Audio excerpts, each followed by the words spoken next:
लक्ष्मण हाके यांच्या आंदोलनाला आमचा सुद्धा पाठिंबा आहे। कारण राजमाता राष्ट्रमाता अहिल्यादेवी होळकरांचं मेडिकल कॉलेजला नाव पूर्वीच दिलेलं आहे आणि ते नाव पुसून जर स्वर्गीय अजितदादा पवारांचं नाव कोणी द्यायचं म्हणत असेल तर नक्कीच त्याला आमचा विरोध असणार आहे। आणि आम्ही अजितदादा पवारांच्या नावाला कधी विरोध करणार नाहीत, परंतु राज्यामध्ये अनेक कॉलेजेस आहेत, अनेक साखर कारखाने आहेत, अनेक दूध डेअरी आहेत, अनेक सूतगिरण्या आहेत, त्याला तुम्ही अजितदादांचं नाव देऊ शकता। परंतु विनाकारण राजमाता राष्ट्रमाता अहिल्यादेवींचे नाव पुसून जर अजितदादांचं कोणी नाव देत असेल तर त्याचा आम्ही निषेध केलाच पाहिजे आणि त्याला आमचा विरोध असलाच पाहिजे।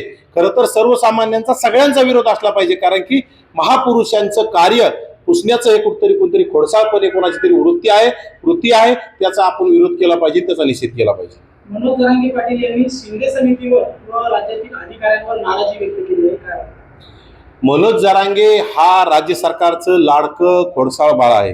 त्याचं कुठतरी त्यांनी मागल ते राज्य सरकारने दिल्यामुळं त्याला प्रत्येक गोष्ट मी म्हणल ती मिळाली पाहिजे अशी त्याची भूमिका असते आणि त्यातूनच कुठतरी इतकेच मिळाले पाहिजे तितकेच मिळाले पाहिजे। कुठतरी 48 लाख नोंदीपैकी 12 लाख प्रमाणपत्र वाटप झालेले असताना सुद्धा त्यामध्ये ओबीसीचं वाटोळं झालंय। खरं तर माझं ओबीसी समाजाला कळकळीची विनंती, झोपा काढणं बंद करा, आता रस्त्यावर येण्याची वेळ आलेली आहे। कारण तुमचं राजकीय अस्तित्व संपलेलं, येणाऱ्या काळात गावगाड्यामध्ये 18 बगड जातीतील 12 बलुतेदार, 18 लोतेदार, सुतार, सोनार, लोहार, कुंभार ह्या लोकांचा ग्रामपंचायत सदस्य सुद्धा होणार नाही ही तयारी कुठतरी जरांगेंनी प्रस्थापित मराठ्यांची सुपारी घेऊन केलेली आहे। आणि गरीब मराठ्यांना गरीब ठेवायचं, गरीब ओबीसीचं अस्तित्व संपवायचं, याची सुपारी ह्या जरांगेंनी निजामी प्रस्थापित मराठ्यांकडून घेऊन ही सुपारी वाजवण्याचं काम केलंय। यामध्ये राज्य सरकार सुद्धा कुठतरी जरांगेच्या खांद्यावर बंदूक ठेवून ओबीसीचं राजकीय हत्या करण्याचं काम करत आहे। पुणे असेल, पिंपरी चिंचवड असेल, परभणी असेल, औरंगाबाद असेल, अशा ठिकाणी जिल्हा परिषद असेल, महानगरपालिका असेल, यामध्ये ओबीसीचं अस्तित्व नेस्त नाबूद झालेलं आहे। त्यासाठी आता ओबीसीनं तुमचा जर येणाऱ्या काळात ग्रामपंचायत सदस्य तुम्हाला आवडत असेल, पंचायत समिती, जिल्हा परिषद सदस्य ह्या सभागृहात जावे वाटत असतील, नगरसेवक वाटत असतील, तुम्हाला कुठेतरी आता रस्त्यावर उतरण्याची वेळ आली। राज्यात ओबीसीच्या बाजूनी कोणी बोलायला तयार नाही।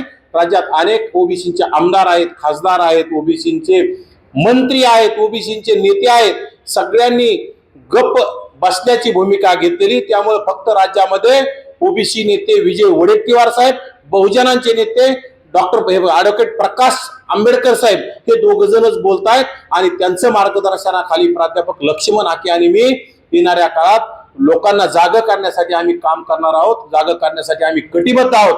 आम्हाला कुणाचंही काही घेणं देणं नाही, कुठल्या पक्षाची घेणं देणं नाही।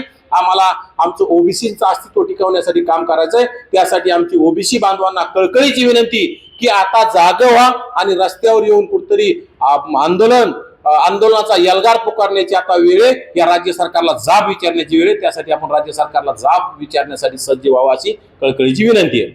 कुठेतरी राज्य सरकार 4,500, 5,000, 6,000 असा निधी जर देत असेल तर कुठतरी ओबीसीच्या तोंडाला पानं पुसण्याचं काम आहे।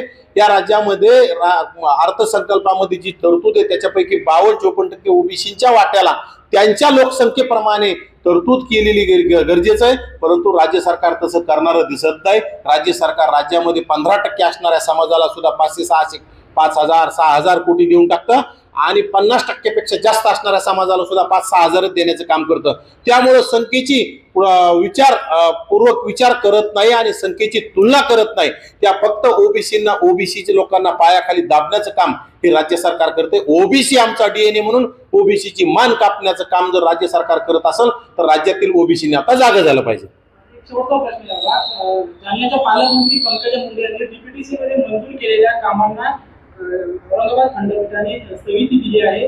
पालकमंत्री पंकजा मुंडे व जिल्हाधिकारी यांना नोटीस सुद्धा बजावली आहे। खरं तर या जिल्ह्यातील काही भ्रष्ट अधिकाऱ्यांनी पालकमंत्री आदरणीय पंकजाताई यांना अंधारात ठेवून कुठेतरी निर्णय घ्यायला सांगितले असतील, परंतु माझी या राज्याच्या नेत्या लोकनेते गोपीनाथरावजी मुंडे साहेबांच्या कन्या आमच्या भगिनी आदरणीय पंकजाताई मुंडे यांना कळकळीची विनंती की तुम्ही भ्रष्ट अधिकाऱ्यांच्या कुठेतरी सांगण्यावरून कुठल्याही फाईलवर सही करणं आता चुकीचं झालेलं आहे.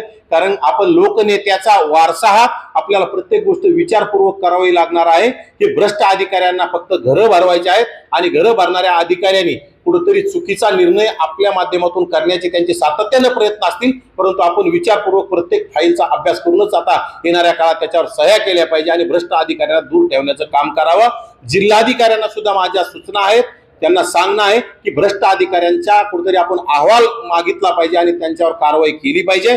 येणाऱ्या काळात असे भ्रष्ट अधिकारी ज्याप्रमाणे या जिल्ह्यामध्ये तलाट्या महसूल मधले बरेचसे अधिकारी घराचा रस्ता त्याला दाखवण्याचं काम केलं, तसं अनेक अधिकारी वेगवेगळ्या विभागामध्ये काम करतायत आणि भ्रष्टाचार करण्याचं काम करतात. त्या अधिकाऱ्यांना सुद्धा घरी पाठवण्यासाठी हे पालकमंत्री असतील आणि जिल्हाधिकारी असतील यांनी काम करावं अशी त्याला विनंती आहे.